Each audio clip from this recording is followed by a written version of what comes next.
Hello, everyone, and welcome to the Foxworth Theory. I am your host, Eugenia Foxworth. This show is about business, entertainment, fashion, and the arts. And we bring to you movers and shakers from around the world, and we allow them to tell their stories on the Foxworth Theory. Our guest this week is financial consultant Will Roundtree. From homeless to millionaire, Will Roundtree has established himself as a staple in the real estate investment sector. His expertise has garnered him recognition among his peers and those in the community. As the founder of the management services of We Management Services, Will has helped over 1,500 small to medium businesses get access to over $300 million in funding during a 2-year period.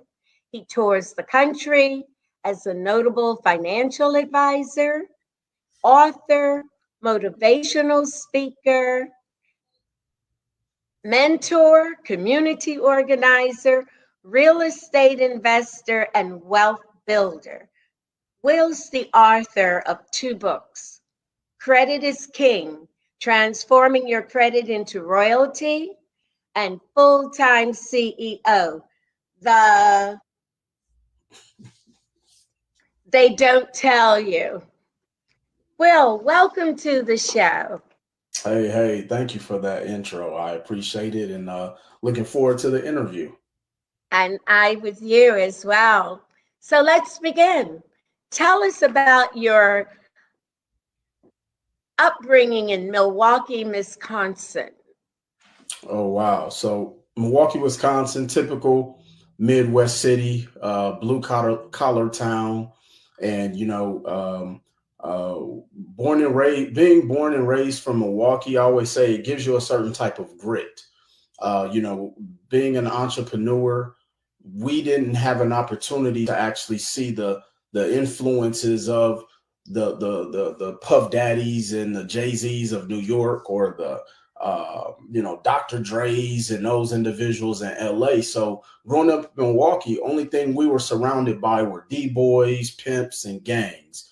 And so you had to have a different mindset. But like I say, because the city was, going through its transition, like most middle America, predominantly Black communities, it's easy to get trapped into the trappings of what those communities show you. And so, my parents did a really good job of keeping me sheltered away from that as much as they could. But, once I got to my freshman year in high school, they actually sent me to live in Mississippi. So imagine going from a city to moving to a farm in Mississippi on 120 acres with 3 homes. No central air, no, central heat. I personally had to work in a garden, chop firewood. So I was 13 years old.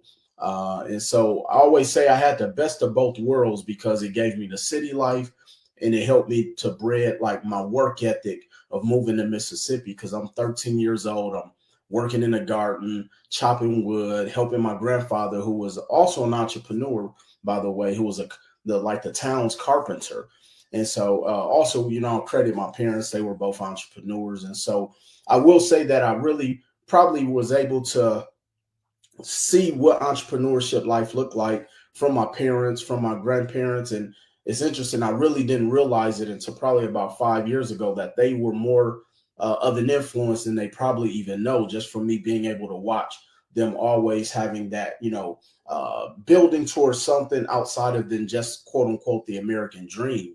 And so, but yeah, Milwaukee was a city that I always credit that gave me my grit, my work ethic, my drive, my ambition, and whatnot. Thank you. And I can understand because your name, Roundtree, you're well rounded. And I was thinking that because I watched you on your podcast to Oh, see, and wow. I went, the man is really on top of things. Thank you. So, why did you leave your hometown for what is now known as Sin City, Las Vegas? Well, as some of us call it, lost wages, because you will not be able to keep your wages if you come out here thinking you're going to come up as a gambler. And so in 2003, I was, so after I graduated high school in Kosciuszko, Mississippi, moved back to Milwaukee. Just a quick backstory. Didn't really know what I wanted to do, attempted to go to college. That really wasn't for me, even though I was a straight A student in high school. So started working for a company, was making quote unquote good money at the age of 21, worked from 98 to all the way up until 2003. And then one day we went in and there were chains on the door. The company had been sold. So didn't know what I was going to do in my life again from that standpoint. And I was fortunate enough to stumble into entrepreneurship through network marketing. Joint network marketing, didn't make any money, but I did learn personal development. What I always say is what changed my life. And from there, my mentor was building an organization in Las Vegas, Nevada. And, at the time I'm single, no kids. And he approached me and said, Will, would you be open to moving to Las Vegas and kind of helping to build our organization out there? And so I said, yeah, with no hesitation, literally sold the 6 or 7 items I probably owned back in Milwaukee at the time. He actually loaned me $500 because I didn't have any money. And I bought a one-way ticket and moved to Las Vegas in 2005, and I haven't looked back since. Love it, love it. I would sidestep. Is there a gambler there that they still call Jesus? He had long gray hair. I'm not much of a gambler, so I'm not familiar with that saying. I haven't heard Uh, about him on the news, so if he's still here, apparently he's winning. yes, but he looks like what we see Jesus with this hair. I Right, just needed to ask you that. right. Um, you encountered many challenges when you relocated to Las Vegas. How did you overcome these issues? Yeah, we always say that, and so I was fortunate enough to do a TEDx talk back in 2018, and my topic was the power of failure. And I think that what was able to assist me during my journey when I transitioned to Las Vegas is that I never looked at it as obstacles. I just looked at them as events. I looked at them as experiences. And I remember, even thinking that even though it was to some rock bottom, it was a place that sometimes we need to hit, whether it's physically or even just mentally, because now you have nowhere to go but up. And what I attribute my process or my progress or that journey to where I never mentally felt like I was defeated was the personal development that I was able to learn when I was in network marketing.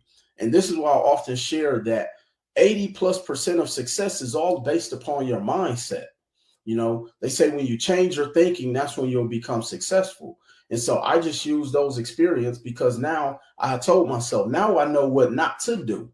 So, anytime someone is attempting to hit a certain goal or reach a certain point in their life, they have to look at the things that most people or deem as failures as experiences, because now you can take those experiences and say, okay, this didn't work, this didn't work, this didn't work, because eventually, if you stay in the game long enough, it's inevitable that you'll find some type of stride. So really attribute that to my mindset and never felt like I was poor. I often say that that was probably some of the best times of my life because it was character building. Yes, indeed. So, with your saying that, I'd like to know what inspired you to help others with repairing their credit and creating financial plans. Yeah, absolutely. And so prior to moving to Las Vegas, I remember having a mentor who said, "Will, eventually credit will become the new dollar." Didn't know what he meant by that at the time, but when I moved to Las Vegas, I quickly found out, I couldn't buy a car without a down payment that was, 30% of the vehicle and still had a high interest rate. Couldn't rent an apartment without putting three times the deposit down. We're talking, I mean, that was a down payment on a home. And so they said the definition of insanity is doing the same thing over and over, expecting different results. And I got tired of getting the same results.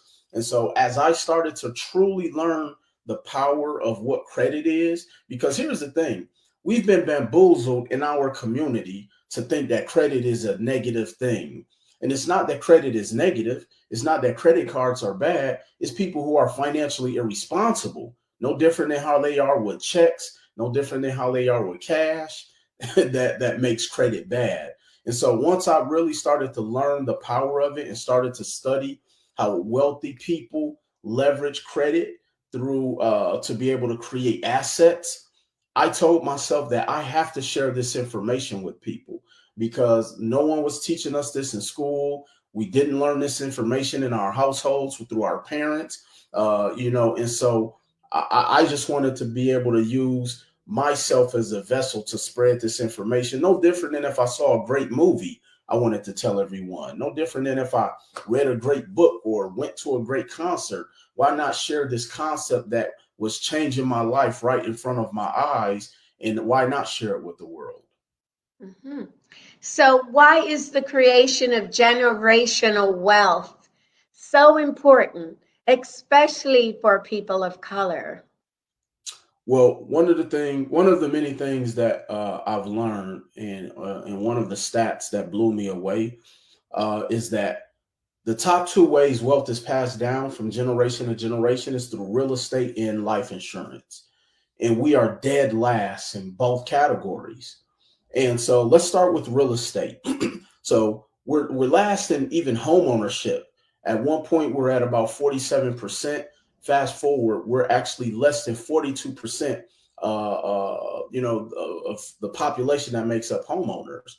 And so that blew me away because typically wealth transfer takes about three generations, especially in the Black community. And one of the ways that that starts with homeownership is through, one of the ways that that wealth transfer is passed down is through homeownership. But if we're not in position to own the homes, or if we're not savvy enough to understand how owning a home can be a mechanism of transferring that wealth. And then there was another stat that blew me away. And don't quote me on these exact numbers.